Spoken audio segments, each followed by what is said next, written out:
So this next part here, from border to boundary, should make sense to you, right? Because again, borders are physical, right? And boundaries are sort of social. And it's very interesting that in this section, the author is referring to the way that it became a sort of open space between two different countries and how it has now become an extremely sort of polarized difference, right? They had to turn it into a boundary. They wanted to call it a boundary because it doesn't sound like it's being strict, right? Like it's between two different countries. A good example, again, from the United States would be the difference between the border from the USA to Mexico and USA to Canada. In several places from the USA to Canada, there's completely open space where you don't even have to stop. You just go right through. And in other cases, on the southern border between Mexico and even from Cuba into Florida, there is a lot of sort of physical barriers from you getting anywhere.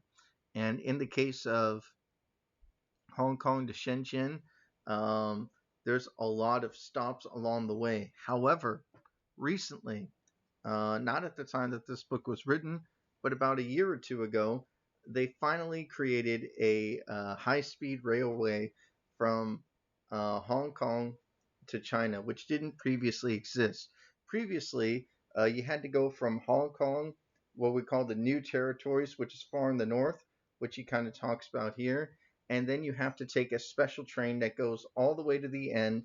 You stop there, and then you have to give them your passport or your visa, which allows you access into the other country. You got to sign it, kind of like being on an airplane going from one country to another. So it's sort of very interesting now that even though it's considered a boundary, it acts very much like a physical border. All right. So he talks about the history of Hong Kong being taken over by the British in 1842. If you want to know about some terrible wars, you can look up the Opium War, in which they made Chinese people dependent on opium, and then they blocked all the ports. They said, "We will not give you opium unless if you let us take this land from you." So eventually they gave up the land to Britain until, like we said, 1997, right? And here is the sort of way that it has changed over time. So, for example, this means there is no border whatsoever, right? There's no borders between an 1840 at all. Starts to grow a little bit down here, starts to more, but it's not until 1898 where it's completely blocked off here, right? So there's a sort of black and white picture here. This is China. This is Hong Kong. Notice here it turns into gray. Now you got yourself a new territory, and notice that they put a line in between it. That sort of orange line that you can't really see very well here, but if you read it, you'll be able to see it better. That just shows how much bigger it's gotten.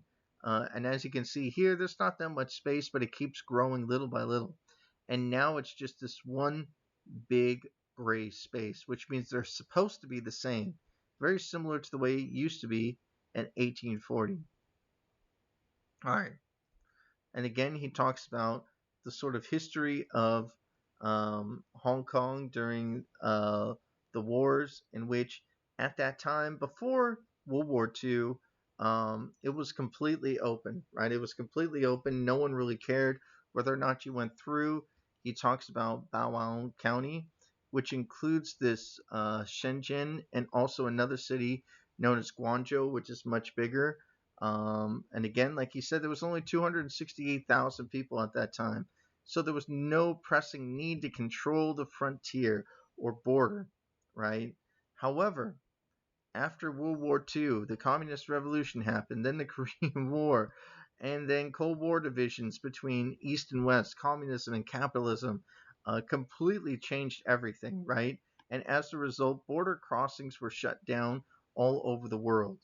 And it's very interesting that in the 70s and the 80s, especially with the Berlin Wall being crushed, there were so many new countries that existed in the 70s and 80s that previously were not individualized countries previous to that.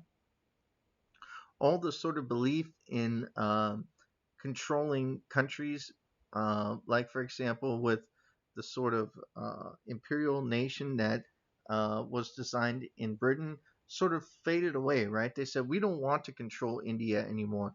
We don't want to control Hong Kong anymore. And so in the 80s and 90s, there was a sort of change of heart, right? From Britain, from France, from Germany, from America. We said, well, maybe we don't need to be controlling these other countries. So the frontier closed area was created, and there was a heightened sense of control throughout the Mao era because he was doing something called the Great Leap Forward, in which he was saying, okay, China and Hong Kong at the time were completely agricultural based. In other words, in order to get money, they used to have food and all different kinds of stuff in terms of nature, right? They were extremely heavily into invested in agriculture. Mouse Dunk said, absolutely not. We need to change it and be more like what they're doing in other Western countries, what the capitalists are doing, which is to invest in industry, to invest in factories, which is why today so many factories still exist in China, in mainland China and in Hong Kong because of this, right? Because of that. And then after Mao's reign was sort of over, this new guy, Deng Xiaoping, created a new idea in which he wanted to make some special economic zones within China. And this really changed the way that people saw China because previous to this, people from America, people from Britain couldn't just go to mainland China. You couldn't just get a visa and go. There was no flight to go there. My aunt was one of the very lucky people to go there when it first opened up, right?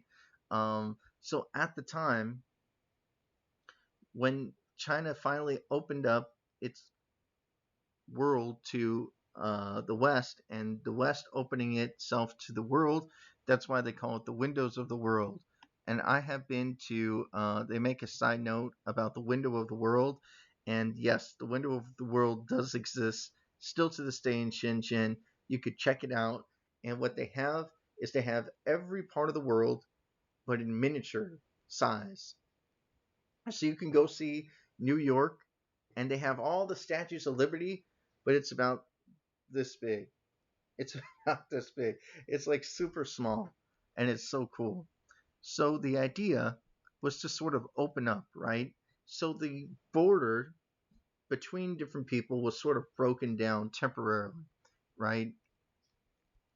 And at the same time, it turned Shenzhen into a sort of huge, prosperous, and very economically centered city, which is very interesting because Hong Kong, especially during the 50s and beyond, became this sort of economic center, especially in the 70s and the 80s, became a huge economic center for the world. Still to this day, almost every single bank you could think of, including the Bank of America, is right there in Hong Kong. I've seen the Bank of America Tower, right? They have Barclays, which is a British bank. They have all different kinds of banks there. And it's this sort of economic hub, very much similar to Shenzhen, right? But it's interesting that people in Shenzhen, still to this day, and people in Hong Kong don't speak the same language, despite only being, let's say, about an hour away from each other. They don't speak the same language. They're completely different people, right? In Shenzhen, everyone speaks Chinese or Shenzhenese, which is their dialect. People in Hong Kong speak English, but mainly they speak Cantonese, right? So there's this sort of disconnect between the two. All right.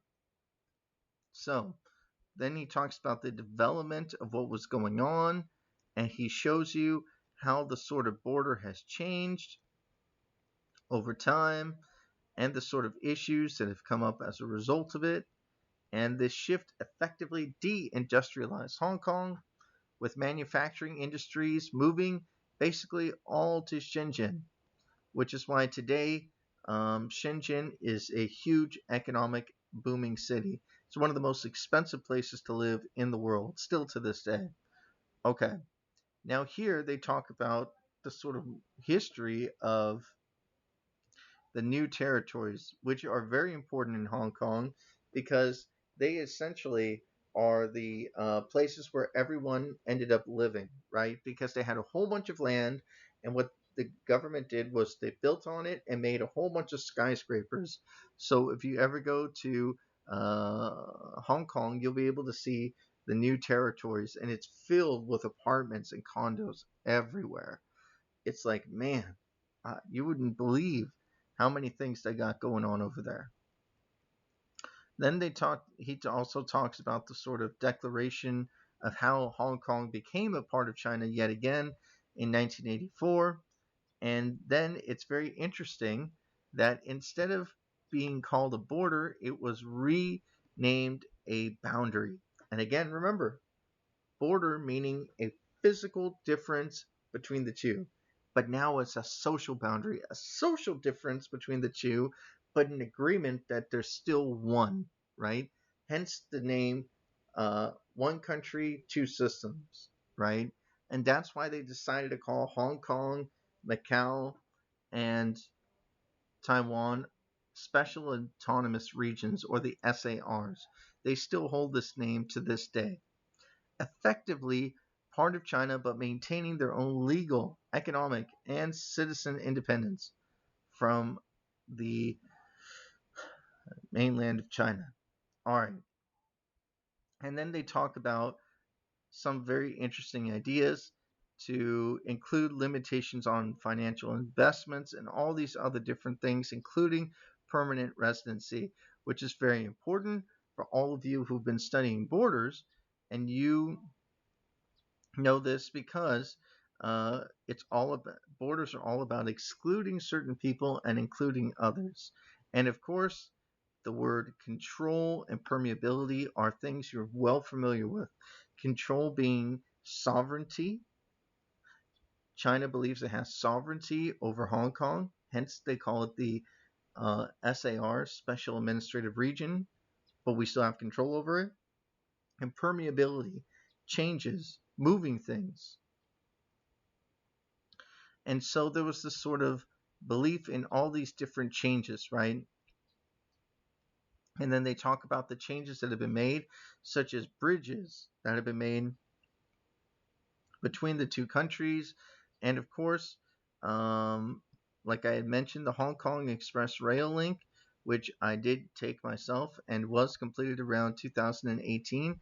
I took it in 2019. It was awesome, fast, very fast. And so there's this sort of uh, part where each sort of country got its own idea, I got its own, excuse me, economic advantages. So, for example, Macau is all about gambling, Hong Kong for law and finance, and Shenzhen as an economic zone. So, what they did was is they sort of sectioned off each part to its own essential elements, and this made the sort of social boundaries somewhat competitive in a way, but also kind of brought people together. In this next part, we're going to talk about the frontier closed area. Yay!